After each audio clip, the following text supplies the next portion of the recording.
ఆయన మాట విని విధేయత చూపువారుగా,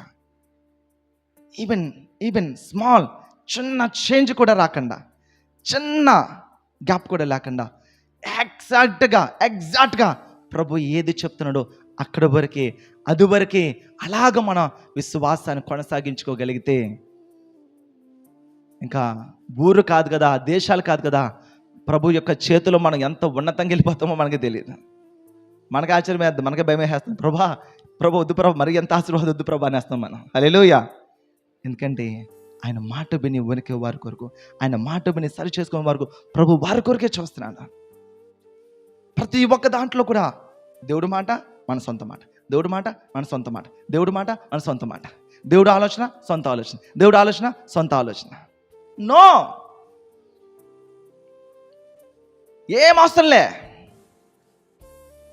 మరియ దగ్గరికి పంపబడ్డ గాబ్రియేలు దూత దేవుడి దగ్గర పంపబడ్డాడు. మరియ విశ్వసించింది, నమ్మింది. నీ మాట చెప్పని జరుగును గాక, ఫినిష్, క్లోజ్ చేసింది అంతే. అది ఏంటి, ఎప్పుడు, ఎక్కడ, ఎలాగ, ఏ క్వశ్చన్స్ లేవు. అందుకే ఈరోజు ప్రపంచ దేశాల్లో ఈ మరి యొక్క త్యాగము అనేక మందికి ఆశీర్వాదకరంగా దేవుడు మార్చాడు. హల్లెలూయా. తలగా చేస్తాడు, చేసి పడేసాడు అంతే ఆయన్ని. హల్లెలూయా. దేవుడు కాదు, బట్ ద పవర్ఫుల్ లేడీ అనమాట. పవర్ఫుల్ లేడీ, శక్తివంతమైన స్త్రీ దేవుడి పరిచయంలో ఒక బలమైన సాధనముగా ఆమె నిలబడింది, వాడబడింది. తన యొక్క లైన్, తన యొక్క గోల్ ఫినిష్ చేయగలిగింది ప్రభు ఏదైతే తనకి ఇచ్చాడో. హల్లెలూయా. దేవుడు చెప్పిన ఏ మాటయో నిరర్ధకము కానేరదని ఆమెతో చెప్పాను. సో ఈ మాట మనతోనే చెప్తున్నాడు ప్రభు, మనతోనే చెప్తున్నాడు. చూడండి, మత్తయి సువార్త 19వ అధ్యాయము 26వ వచనం. మనం ఆగుతూ వెళ్తున్నాం. దేని కొరకు వెళ్తున్నాం, దేనితో వెళ్తున్నాం చూడండి.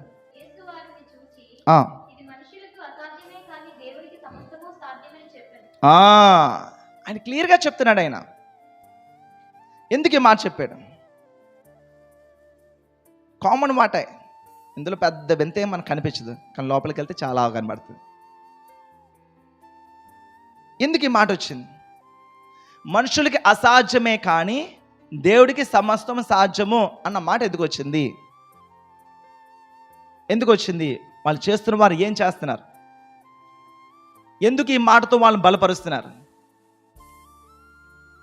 ఇతను చేసే పని మనుషులకి అసాధ్యమైన పని. అక్కడ జరుగుతున్న సంఘటన మనుషులకు అసాధ్యమైనది, కానీ ఇది మనుషులకు అసాధ్యమే. చూస్తున్నవారు, విన్నవారు, మాట్లాడుతున్నవారు, సలహాలు ఇచ్చేవారు, సలహాలు తీసుకుంటున్నవారు అందరూ చెప్తున్నారు, అమ్మో వీడు చెప్పారంటే అమ్మ నిజమే, అమ్మ ఇది అవ్వదు అని చెప్పారంటే నిజమే. ఎందుకు? ఆమె చెప్పారంటే నిజమే, ఆయన చెప్పారంటే నిజమే. ప్రవచనాలండి, దయచేసి నేను చెప్తాను.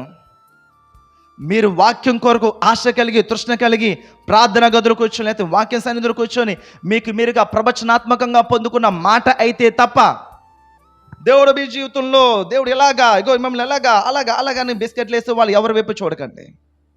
అవన్నీ బిస్కెట్ బ్యాచ్లు అయినా కూడా.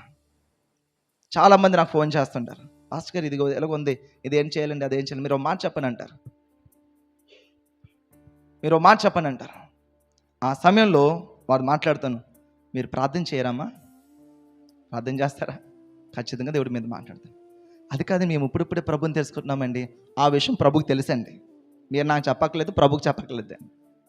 మీరు ఇప్పుడిప్పుడే ప్రభుని తెలుసుకుంటున్నారు, ఇప్పుడిప్పుడే ప్రభులోకి వచ్చారు, ఇప్పుడిప్పుడే మీ వాక్యం తెలీదు, ఇప్పుడిప్పుడే ప్రార్థన నేర్చుకున్నారన్న విషయం ప్రభుకి తెలుసు.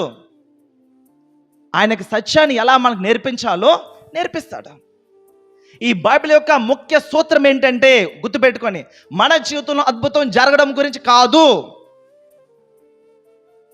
ఆదికాండం నుంచి ప్రకటన గ్రంథం వరకు జరిగిన ఈ సంఘటనలన్నీ, జరిగిన అద్భుతాలన్నీ, వీటన్నిటి యొక్క ముఖ్య సూత్రం, ముఖ్య విధానం దేని కొరకైతే మన జీవితంలో విశ్వాసాన్ని బలపరిచి పరిపూర్ణమైన విశ్వాసంలో మనల్ని నడిపించాలి, ప్రభు దగ్గర చేర్చాలి. మీకు అర్థమవుతుందండి? ప్రభు దగ్గర చేర్చాలి. ఏమి రాయబడ్డా, ఆ రోజు లేపినా, 4 రోజుల తర్వాత లేపినా చనిపోయిన వారిని, వారి విశ్వాసాన్ని బలపరచడానికి దేవుడి ఉద్దేశం అదే. మీ వాక్యం చదివేది మీ విశ్వాసం బలపరచుకోవడానికి చదవండి. ఇదిగో ఈ సమస్యలు ఉన్నాను ప్రభు, ఈ అనారోగ్యము, ఓకే అనారోగ్యం ఉంది, డాక్టర్లు ఎలా చెప్పారు, ఓకే చెప్పారు, రిపోర్ట్లు ఎలాగొచ్చాయి, వచ్చాయి, అవి పక్కన పెట్టండి. ముందు అవి పక్కన పెట్టి దేవుడేంటి, మీ విశ్వాసాన్ని బలపరచుకోండి. విశ్వాసమే బలపరచుకుంటే అక్కడ ఏం జరుగుతుందో మీకు అర్థమవుతుంది బాగా. హల్లెలూయా. ఎందుకంటే ఏమి జరుగుతుందో కంటికి కనబడవు, చెవులకి వినబడవు, హృదయాన్ని గోచరం కాదు లోక సంబంధమైన వ్యక్తులకి. మనం కూడా ఆ ప్రార్థనకి వాక్యం దూరం కూడా మనం అలాగ వెళ్ళిపోతాం. ప్రభు ఏమైపోతుందో, ఏం జరిగిపోతుందో అర్థం కావట్లేదు, కళ కనబడలేదు అనుకుంటాం.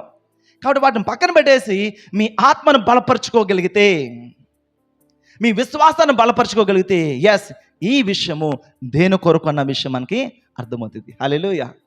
ఈ విషయం దేని కొరకు అనేది మనకి అర్థమవుతుంది. సో కాబట్టి మనుషులకు అసాధ్యంగా కనబడుతుంది. మనుషుల వైపు చూడకూడదు, మనుషుల వైపు చూడకూడదు.